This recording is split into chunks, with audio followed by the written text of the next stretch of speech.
কয়েকদিন আগে দেখছেন না, তোলপাড় চলছে এখন সোশ্যাল মিডিয়ায়। মুর্শিদাবাদে এক নেতা তিনি বলছেন আমি বাবরি মসজিদ বানাবো। এখন এই বাবরি মসজিদ বানাবো বলে মুর্শিদাবাদের এক নেতা জি তিনি বাবরি মসজিদ বানাবেন বলে এখন উঠে পড়ে লেগেছেন। ব্যাস, বাবরি নাম শুনলি তো কিছু মানুষের অ্যালার্জি শুরু হয়ে যায়। আরে কথা বলছেন না কেন?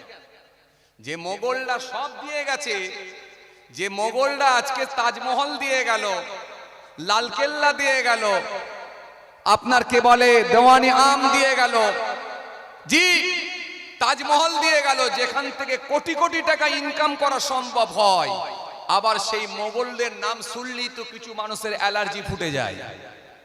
বাবরি বানাবে, ব্যাস এক একজনের এক এক রকমের কথা। ব্যাস সোশ্যাল মিডিয়ায় দেখছি উত্তরপ্রদেশ থেকে এক বাবা তিনি বলছেন যদি ওই ব্যক্তির মাথা কেটে আনতে পারো তো 1 কোটি টাকা আমি পুরস্কার দেবো। এই সোশ্যাল মিডিয়া তোলপাড় চলছে, আপনারা দেখেছেন, 1 কোটি টাকা দেবে যদি ওর মাথা কেটে আনা যায়। ভাবা যায়? আচ্ছা, এরা কখনো ধর্মগুরু হতে পারে? সে মুসলিম কমিউনিটির হোক আর অমুসলিম কোন আপনার ধর্মগুরু হোক, অন্য কোন কমিউনিটির মানুষ হোক, যেই হোক না কেন, একটা ধর্মগুরুর মুখ দিয়ে কখনো এই কথা শোভা পায়? একটা ধর্মগুরুর মুখ দিয়ে কখনো এই কথা শোভনীয় হয় যে মাথা কেটে আনলে 1 কোটি টাকা দেবো? ভাবা যায়? হ্যাঁ, আপনি যদি মনে করেন আপনার নিশ্চয়ই সংবিধান আপনাকে রাইট দিয়েছে, আপনি বিরোধিতা করতে পারেন। যদি মনে হয় সেটা সংবিধান বিরোধী কাজ হচ্ছে, সংবিধান বহির্ভূত কাজ হচ্ছে, নিশ্চয়ই আপনি তার বিরোধিতা করতে পারেন, প্রোটেস্ট করতে পারেন। কিন্তু আপনি মাথা কেটে আনতে বলবেন, এটা কখনো শুভবুদ্ধি সম্পন্ন মানুষ মেনে নিতে পারে না? এটা বলা উচিত নয়। সংবিধান যেখানে আপনাকে রাইট দিয়েছে, জি সংবিধান যখন রাইট দিয়েছে, প্রত্যেকটা কমিউনিটির মানুষ যে যা ধর্ম পালনের পূর্ণ স্বাধীনতা থাকবে, তার প্রত্যেকটা কমিউনিটির মানুষের যে যা ধর্ম পালনের পূর্ণ বাক স্বাধীনতা থাকবে। এই স্বাধীনতাকে আপনি হরণ করতে পারবেন না। আপনাকে সংবিধান রাইট দিয়েছে, কিন্তু বড় দুঃখ, বড় আফসোস, আজকে মসজিদ হলে কোনো সমস্যা নাই, কিন্তু বাবরের নাম নিয়ে সমস্যা।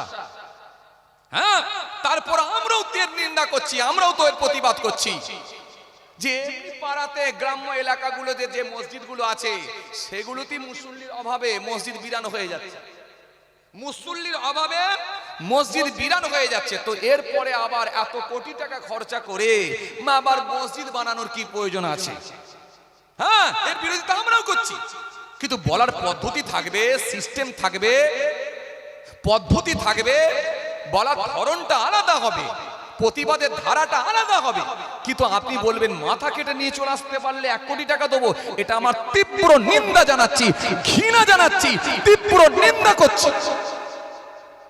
এ কথা কখনো শোভা পায় না। শুভবুদ্ধি সম্পন্ন মানুষ কখনো তারা এই কথাগুলোকে অ্যাকসেপ্ট করবে না, এই কথাগুলো কখনো মানুষ মেনে নেবে না। সেকুলার মানুষেরা কখনো এই কথা মানবে না। সে যে ধর্মেরই মানুষ হোক না কেন, যে কমিউনিটির মানুষ হোক না কেন, সংবিধান এই রাইট দেয় না আপনি কারোর মাথা কেটে আনতে বলবেন 1 কোটি টাকা দেবো। সংবিধান এই রাইট আপনাকে দেয় না। এই জন্য মনে রাখবেন, হ্যাঁ মনে রাখবেন, দেশ হয়তো কেউ পরিচালনা করছে, ঠিক আছে, আজ ক্ষমতা আছে বলেই ক্ষমতার অপব্যবহার করা যাবে না। মনে রাখবেন, একটা সিস্টেমেটিক চলতে হবে।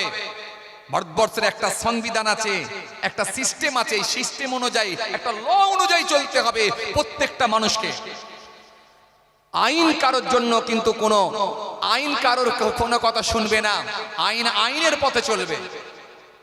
ভাইরা আমার, বন্ধুরা আমার, সাথী মহব্বতের ভাইরা, তারপরও আমরা বলবো সেই এমএলএ সাহেবকে, যদি আপনার কিছু করতে হয় এমন একটা জিনিস করুন যাতে করে প্রত্যেকটা কমিউনিটির মানুষ,